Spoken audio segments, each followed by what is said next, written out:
Inter pass అయిన students కి practical learning and industrial exposure తో 100% ప్లేస్మెంట్ ఇస్తుంది ఐ క్రియేట్ డిగ్రీ కాలేజ్.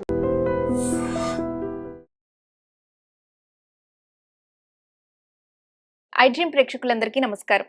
ఈ రోజు మనతో పాటు శృంగేరి శంకరమఠం ధర్మాధికారి మహాలక్ష్మి దేవస్థానం పీఠాపురం ఇంద్రగంటి గోపాలకృష్ణ శర్మ గారు మనతో పాటు ఉన్నారు. మాట్లాడదాం. నమస్కారం గురుగారు. నమస్కారం.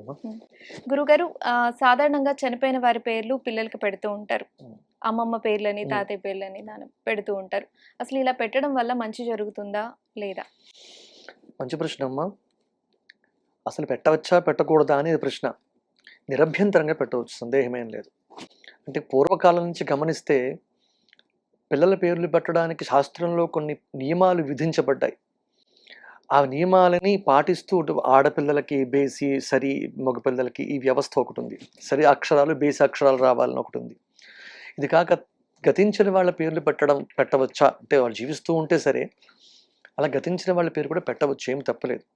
కారణం ఏంటంటే తాతగారి పేరు మనవడికి పెట్టారనుకోండి, అది అనువంశికంగా ఆ తాతగారి పేరు చిన్న కొన్ని ఇళ్లలో మీరు గమనిస్తే పల్లెటూళ్ళలో ఒకే పేరు ఇద్దరికి ముగ్గురికి రిపీట్ అవుతూ ఉంటుంది ఇంట్లో వంశంలో. పెద్ద వెంకట్రావు అని పేరు పెట్టారు అనుకోండి, పెద్ద వెంకట్రావు, చిన్న వెంకట్రావు ఇలా పిలుచుకుంటూ ఉంటారు. అంటే అదే పేరుని వాళ్ళు కంటిన్యూ చేస్తూ ఉంటారు అనమాట. కొంతమంది మొదటి అక్షరంతో కూడా కలిసి వచ్చేలాగైనా పెడతారు. కానీ అది కూడా ప్రధానం. అలా చెప్పిన అలాగైనా చేయాలి. అక్షరాలను తీసుకునైనా పెట్టడం అనేది చేయాలి. అంటే ఇందులో ముఖ్య ఉద్దేశం ఏంటి, దీని శాస్త్రమైన రహస్యమైనా ఉందా, శాస్త్రబద్ధమైందా ఇదంటే, వాస్తుశాస్త్రాన్ని తీసుకుంటే దీంట్లో ప్రశ్నకి సమాధానం దొరుకుతుంది మనకి. ఒక ఇంటికి అర్వణం అనేది ఒకటి ఉంటుంది. అంటే సింహద్వారం, అర్వణం.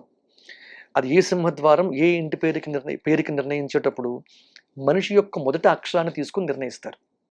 ఉదాహరణకి ఒక ఇల్లు కట్టుకోవాలని ఎవరిని అనుకుంటే ఆ సింహద్వారం ఎటు ఉండాలి అని నిర్ణయించాల్సి వస్తే ఆ యజమాని మొదటి అక్షరంతో ప్రారంభమవుతుంది. అకటపయాది సూత్ర ప్రకారంగా అకచా పశ్చిమం ద్వారం తవర్గ పశ్చిమోత్తరే ధనదహ తపవర్గేచ యశః పూర్వేతు దక్షిణే అనే ఒక సూత్రం ఆధారంగా ఆ నుంచి ఆహా వరకు కా వరకు ఒక వర్గు, ఇలా వర్గులుగా విభజించారు మొత్తం వాస్తుశాస్త్రంలో, 8 వర్గులుగా. ఇందులో ఏ అక్షరంతో ప్రారంభమయ్యే వారికి ఏ సింహద్వారం పెట్టాలి అనే దాని గురించి వాస్తుశాస్త్రంలో చెప్పబడింది. ఇప్పుడు తాతగారి పేరు సుబ్రహ్మణ్యం గారు అనుకుందామమ్మా. ఆయన గతించారు. ఈయన పేరేమో అప్పారావు గారిని పెట్టారు మనవడికి. ఈ సుబ్రహ్మణ్యం గారి పేరు కట్టిన ఇల్లుకు అప్పారావు గారికి అరమణం అవుతుంది. ఈయన తూర్పు ఫేసింగ్ పెట్టి కడతారు, ఆయనకేమో పడమర ఫేసింగ్ కావాలి. ఆ అప్పారావు అనే పేరున ఆ అకచా పశ్చిమ ద్వారం, వెస్ట్ ఫేసింగ్. ఇప్పుడు ఏమవుతుందంటే ఈ ఇల్లు అతనికి అరవణం కాదు. ఈ కష్టపడి ఆర్జించిన ధనం అవ్వచ్చు, లేకపోతే పేరు అవ్వచ్చు, ఇవన్నీ మనం చూస్తూ ఉంటాం. చాలా పూర్వీకుల నుంచి వచ్చిన ఆస్తి మనవళ్ళ దాకానో మనుమనమల దాకానో వచ్చాక కరిగిపోవడం కూడా జరుగుతూ ఉంటుంది. అంటే ఆ ఇల్లు అతనికి అరవణం కాకపోయినట్టయితే కూడా అటువంటి దోషాలు వస్తాయి. అయితే ప్రధానం ఏంటంటే తాతగారి పేరు పెట్టడంలో ఉన్న అంతర్యవిధి. గతించిన వాళ్ళ పేరు ఎందుకంటే మళ్ళీ ఆ ఇంట్లో మనవడి దాకా వచ్చిందనుకోండి, ఆ ఇల్లు ఒక 3 తరాలు కనుక ఆ ఇంట్లో నివాసం ఉన్నప్పుడు ఆ ఇల్లు ఇతనికి కూడా అరవణం అయ్యేలా ఉంటే ఇబ్బంది లేకుండా ఉంటుంది. లేకపోతే అప్పటిదాకా ఆర్థికంగా బాగున్న వాళ్ళు కూడా ఆ సమయానికి ఆ తరం వచ్చిన తర్వాత ఏదో కొత్తగా వచ్చిన సమస్యల వల్ల రకరకాల ఇబ్బందులు పాలైపోయిన వాళ్ళ కుటుంబాలు కూడా మనం చూస్తూ ఉన్నాం. చాలా కష్టపడి ఒక కుటుంబానికి పేరు ప్రతిష్టలు సంపాదించిన వాళ్ళు కూడా ఆ తర్వాత తరంలో ఒక 2-3 తరాలు గడిచేసరికి ఆ అరవణం దిశ లేకపోతే ఆ అక్షరం నామాక్షరం కుదరకపోవడం వల్ల కూడా ఇటువంటి సంభవిస్తూ ఉంటాయి. అంచేత తాతగారి పేరు మనవడికి పెట్టడం అనే సంప్రదాయం ఉంది. ఇక ద్వ్యక్షరం చతురక్షరం వా అంటే పిల్లవాడికి మనవడు పుడితే పేరు ఎన్ని అక్షరాలు పెట్టాలి అంటే శాస్త్రం చెప్పింది ఏంటి అంటే 2 కానీ 4 కానీ అక్షరాలు పెట్టమని చెప్పింది.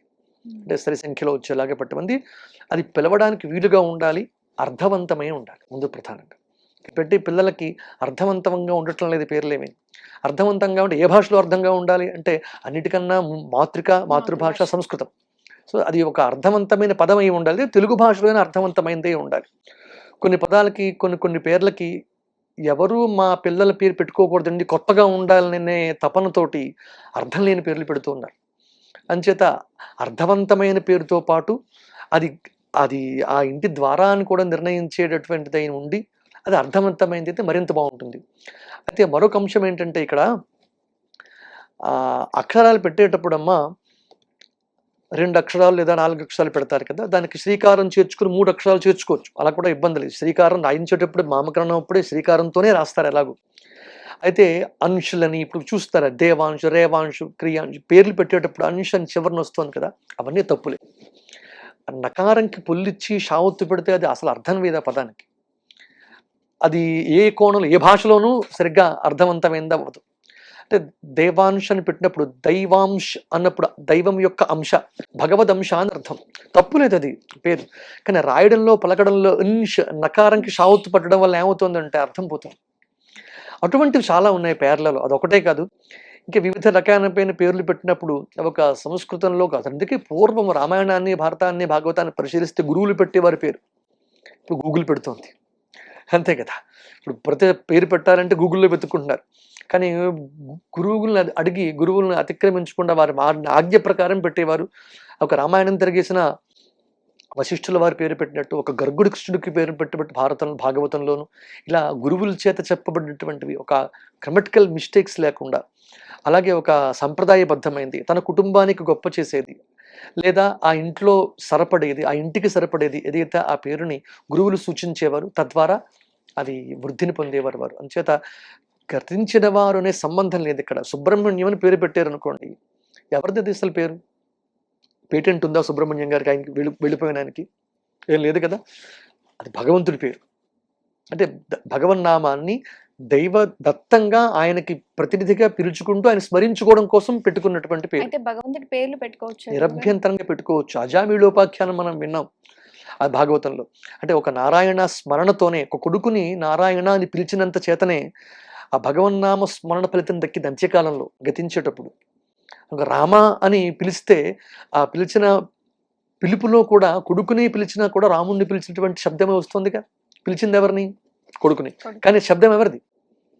రామశబ్దం కదా. అంచేత భగవన్నామం పిల్లలకి పెట్టుకోవడం, అది గతించిన వాళ్ళది అయి ఉన్నా ఇబ్బంది లేదు. సుబ్రహ్మణ్య, రామ, కృష్ణ శబ్దాలన్నీ నిరభ్యంతరంగా పెట్టుకోవచ్చు, ఏమీ అభ్యంతరం లేదు. అందులో శాస్త్రీయమైనటువంటి దోషం కించిత్ కూడా లేదు.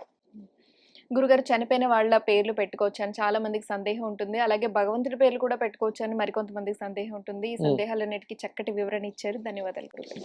And for more videos, Please subscribe to iDream. Please subscribe to iDream. Please subscribe iDream. And please subscribe to iDream. For more videos, subscribe to iDream.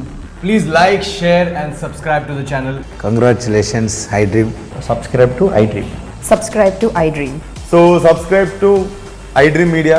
iDream ki iDream team andarki huge congratulations. Please subscribe iDream Media. Please subscribe to iDream. Subscribe iDream. Please subscribe to iDream. iDream అంటే నా కళల channel subscribe చేసుకున్న నోరు తిరుగుతలేదు, మీరైతే గంట గుర్తు కొట్టండి. For more such videos, please subscribe to iDream. Subscribe to iDream. Please subscribe to iDream. Please subscribe iDream Media. Please do subscribe to iDream. Please subscribe to iDream Media. For best entertainment and information, please subscribe iDream. And don't forget to subscribe to iDream.